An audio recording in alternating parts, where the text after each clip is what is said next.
Magandang hapon mula dito sa DOST Pag-asa.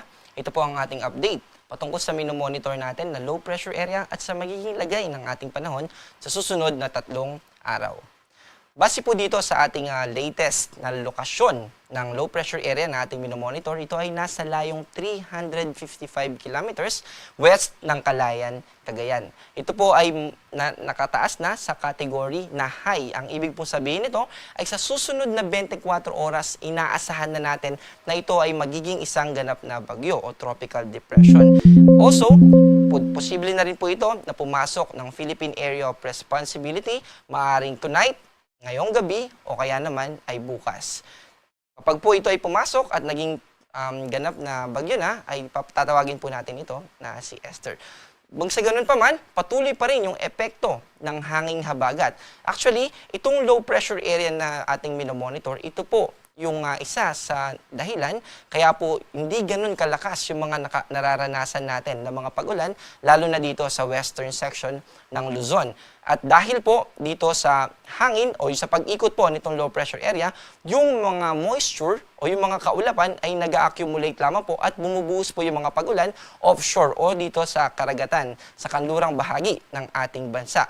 At ito rin po yung dahilan kaya di pa rin po tayo nakakapag-onset ng rainy season. Also, mamaya po ay babalita din natin na nag-onset na po. So, next po natin na update ay dahil sa patuloy na epekto ng habagat ay nakataas pa rin yung ating weather advisory. Ibig sabihin, posible pa rin na makaranas ng 50 hanggang 100 millimeters na mga pagulan yung ilan nating mga kababayan sa western section ng Northern Luzon at Central Luzon. Ibig sabihin po ng ganitong amount ay posible yung mga pagbaha, lalo na sa mga low-lying areas o dun sa mga bahaing lugar. Dito po yan sa Ilocos Norte, Ilocos Sur, Abra, La Union, Benguet, Pangasinan, Zambales at Bataan. Ganito din po yung ating inaasahan simula bukas ng hapon hanggang sa Sabado ng hapon. Pero ang difference po nila ay mababawasan na po. Ibig sabihin, maaalis na yung ating weather advisory dito sa probinsya ng Bataan. Yung naka-gray po, di po ibig sabihin yan ay hindi na tayo makakaranas ng mga pagulan. Posible pa rin po, pero hindi kasing lakas itong inaasahan natin dito sa western section ng Northern and Central Luzon.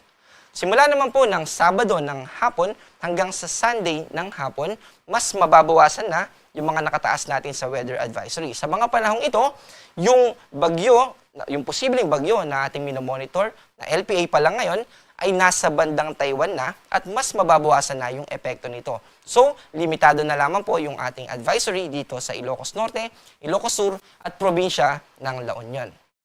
Para naman sa magiging lagay ng ating panahon bukas, mananatili pa rin yung epekto ng hanging habagat. Kaya naman po, inaabisuhan po natin yung mga kababayan natin dito sa western section ng Northern Luzon, mga pag-ulan po na posibleng magdulot ng mga panandaliang pagbaha, yung posibleng makaapekto sa atin dito sa Ilocos Norte, Ilocos Sur, La Union, Pangasinan, ganun din po dito sa Zambales at sa Bataan.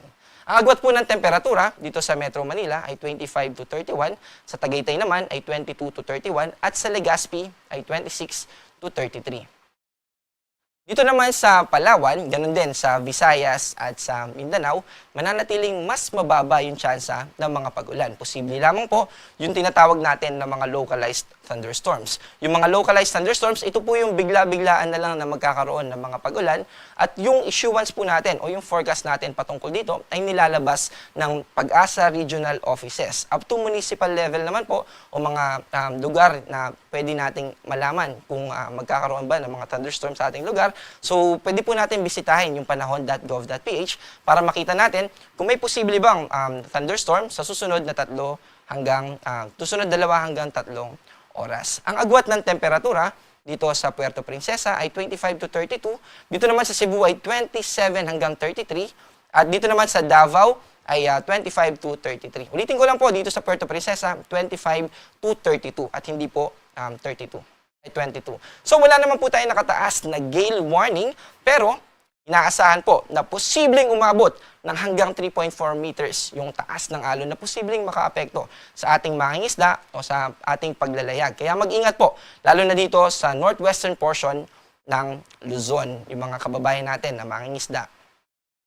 para sa magiging lagay ng ating panahon sa susunod na 3 araw sa weekends, simula Saturday hanggang sa Monday. Dito po sa Metro Manila, hanggang Saturday ay posible tayo makaranas ng maulap na kalangitan at may tsansa ng mga pag-ulan, pero by Sunday and Monday ay mababawasan na po. Ibig sabihin, yung posibleng makaapekto na sa atin at this time, Sunday and Monday, ay yung mga localized thunderstorm. Ganun din po sa Baguio, pero extended lang po ng hanggang Sunday dito sa Baguio dahil nandito po siya sa western part ng Northern Luzon. Dito naman sa Legazpi, mababawasan na po yung mga pag-ulan na, noong mga nakaraang araw din naman po ay hindi tayo nakakaranas ng significant o malalakas na pag-ulan. So magpapatuloy po yung partly cloudy to cloudy skies at posible pa rin yung mga localized na thunderstorms. Ganon din po dito sa buong Kabisayaan at dito sa Mindanao. Also, ito po yung gusto natin banggitin kanina, yung onset po ng rainy season, base sa criteria na ating ginagamit ay nakapasa na po yung majority ng mga stations natin. Kaya naman po ay onset o official na po na nire-release ng Pag-asa na rainy season na. Pero gusto rin po natin na ipagbigay alam sa ating mga kababayan na hindi po porket na rainy season na ay tuloy-tuloy na ng mga pag-ulan yung mararanasan natin, lalo na sa western section ng ating bansa. Dahil posible pa rin po yung mga monsoon break. Ibig sabihin, kahit na rainy season na, may mga tsansa pa rin na at least 3 days na magkakasunod ay hindi tayo makaranas ng mga pag-ulan. And yan po yung ating update. Ang ating araw ay lulubog mamayang 6:23 at muling sisikat bukas ng 5:26 ng umaga. Ako po si John Manalo, ang panahon ay nagbabago, kaya maging handa at alerto.